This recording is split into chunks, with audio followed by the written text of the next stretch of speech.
एक शहर में एक पुलिस थाना था। थाने में अक्सर स्थानीय लोग समस्या लेकर आते रहते थे और उनका समाधान आसानी से हो जाया करता था, क्योंकि शहर की आबादी बहुत कम थी और यहाँ के लोग भी शांति के साथ जीवन जीना पसंद करते थे और सब कुछ सही चल रहा था। तभी थाने में एक लेडी ऑफिसर की पोस्टिंग होती है। उसका नाम रीटा था। इंस्पेक्टर रीटा बहुत ईमानदार और बहादुर है। वो आते ही पुलिस थाने का मुआयना करती है और हवलदार से थाने की साफ सफाई करवाने को कहती है। हवलदार भी आदेश अनुसार सफाई कर्मचारी को बुलाकर पूरे थाने की सफाई करवाते हैं। तभी रीटा थाने के स्टोर रूम में चली जाती है। वो वहाँ कुछ पुराने केसों की फाइल देख रही होती है कि तभी अचानक ऊपर से फाइल 171 जमीन पर गिरती है और रीटा की नजर उस फाइल पर पड़ती है। जैसे ही रीटा उस फाइल को उठाकर खोलती है, उसके चेहरे का रंग बदल जाता है, क्योंकि फाइल में जो फोटो होती है वो उसकी बचपन की सहेली रिया की फोटो थी, जो कि छोटी सी उम्र में ही लापता हो चुकी थी। लेकिन यहाँ उसकी फाइल का होना एक रूहानी इशारा था, जिससे रीटा की जिंदगी में उलझने बढ़ने वाली थी। वह रीटा इन सब बातों से अनजान अपनी रिया के घर पर फोन लगाती है और उसके बारे में उसके माता पिता को बताते हुए कहती है कि आपकी बच्ची इस दुनिया में नहीं रही। ये बात आज सच साबित हो गई है, क्योंकि उससे संबंधित फाइल मेरे हाथ लगी है और इसमें आपकी बच्ची की हत्या की पुष्टि की गई है, लेकिन उसके हत्यारे का कुछ पता नहीं चला और फाइल ऐसे ही बंद कर दी गई थी। और लेकिन माँ जी आप चिंता मत करिए, मैं अब इस केस की तह तक जाऊंगी और अपनी सहेली के हत्यारे का पता लगाऊंगी और मैं वादा करती हूँ वो जो कोई भी है उसे सख्त से सख्त सजा मिलेगी, और जिसने भी मेरी सहेली के साथ ऐसा किया था। तो रीटा इतना कहकर फोन रख देती है और थाने के सभी सिपाहियों को बुलाती है और अपनी सहेली के केस की फाइल दिखाकर सभी से उसके बारे में जानना चाहती है। लेकिन ये फाइल बहुत पुरानी थी और वहाँ तैनात सभी पुलिसकर्मी हाल ही के समय में ट्रांसफर हुए थे, जिस वजह से उन्हें भी इस केस के बारे में कोई जानकारी नहीं थी। रीटा बहुत सोचती है और फैसला करती है कि मुझे उसी जगह पर जाना चाहिए जहाँ आखिरी वक्त रिया की लाश मिली थी, और वो पुलिस जीप में एक सिपाही के साथ 13 किलोमीटर दूर उस स्थान पर पहुँच जाती है जिसके बारे में फाइल में जिक्र किया गया था। यहाँ पहुँचने से पता चलता है कि ये तो अस्पताल जो बहुत साल पहले आग लगने से बर्बाद हो गया और उसके बाद इस अस्पताल के मालिक ने इसे ऐसे ही छोड़ दिया और विदेश चला गया। मामले की गुत्थी सुलझने की बजाय उलझती जा रही थी। इंस्पेक्टर रीटा ने अपना मन बना लिया था कि कुछ भी हो जाए, लेकिन वो अपनी रिया के हत्यारे का पता लगा के ही रहेगी। वो अस्पताल के बारे में सारी जानकारियाँ इकट्ठा करना चाहती है और वो जिला कलेक्टर कार्यालय पहुँचती है। अब वहाँ से उसे जानकारी मिलती है कि बहुत साल पहले अस्पताल में जो आग लगी थी वो वहाँ कई नर्स झुलसकर मर गई थी, लेकिन रिया का कोई भी रिकॉर्ड उस अस्पताल के स्टाफ रजिस्टर में मौजूद नहीं था। और बातों बातों में रीटा को उसके स्कूल से संबंधित एक सूचना मिलती है। इंस्पेक्टर रीटा को अपनी सहेली के स्कूल जाने से ये पता चला कि वो साइंस की स्टूडेंट थी और वो अपने विषय के प्रोजेक्ट के सिलसिले में अस्पताल गई थी, क्योंकि वहाँ एक नर्स उसकी सहेली की बड़ी बहन थी जिसने रिया को उसके प्रोजेक्ट के सिलसिले में बुलाया था। अब इंस्पेक्टर रीटा को एहसास हो गया था कि हो ना हो रिया के हत्या से इस अस्पताल का जरूर कोई ना कोई कनेक्शन है। इंस्पेक्टर रीटा ने स्पेशल परमिशन के तहत अस्पताल के मालिक से मिलने का फैसला किया ताकि आगे की जानकारी जुटाई जा सके, और वो विदेश चली गई। वहाँ जाकर पता चला कि वो व्यक्ति बहुत कामयाब हो चुका था और उससे मिलना इतना आसान नहीं था, लेकिन रीटा के हौसले बुलंद थे। उसने ठान लिया था कि वो उससे मिलकर ही रहेगी,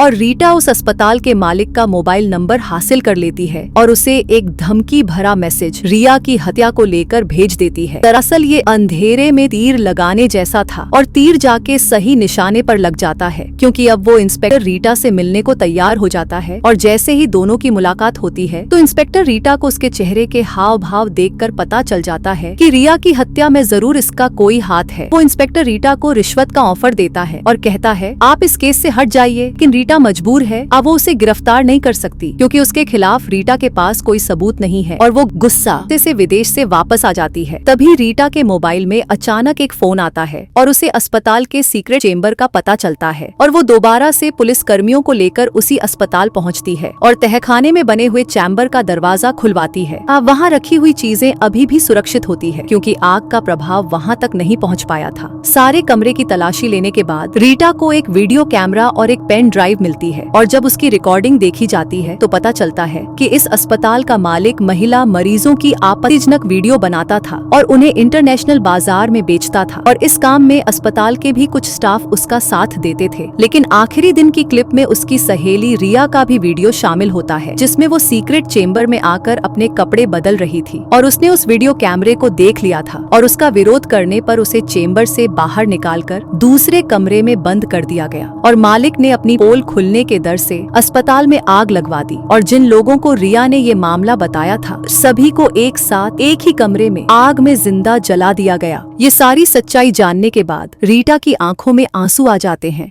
और वो अपनी सहेली की बेबसी को लेकर दुखी हो जाती है, लेकिन बदले की भावना और अपनी सहेली को इंसाफ दिलाने के लिए वो अपनी जान लगा देती है। उसे अब तक ये पता चल गया था कि उच्च अधिकारियों के समर्थन के बिना ये कार्य संभव नहीं हो सकता था, इसलिए उसे संदेह था कि अगर मैं इस फाइल को ऊपर भेजूंगी तो इस केस को भी दबा दिया जाएगा। इंस्पेक्टर रीटा ने दिमाग लगाते हुए सारी फाइल मीडिया में वायरल कर दी, और देखते ही देखते बात आग की तरह फैल गई और हादसे से जुड़े लोगों के पुराने जख्म फिर से ताजा हो चुके थे। ये उस समय का बहुत बड़ा हादसा था। इस वजह से अपराधी को पकड़ने के लिए मांग तेज हो जाती है, और कुछ दिनों की कड़ी कार्यवाही के बाद अस्पताल के मालिक को विदेश में ही गिरफ्तार कर लिया जाता है और उससे जुड़े सारे व्यापारों पर पाबंदी लगा दी जाती है। और एक दिन रीटा थाने में बैठकर अपनी सहेली को इंसाफ मिलने पर खुश हो रही होती है, तभी उसके सामने पड़े कागज पर अपने आप एक पेन चलने लगता है और पेपर पर लिख जाता है, thank you my friend Rita, और कहानी खत्म हो जाती है।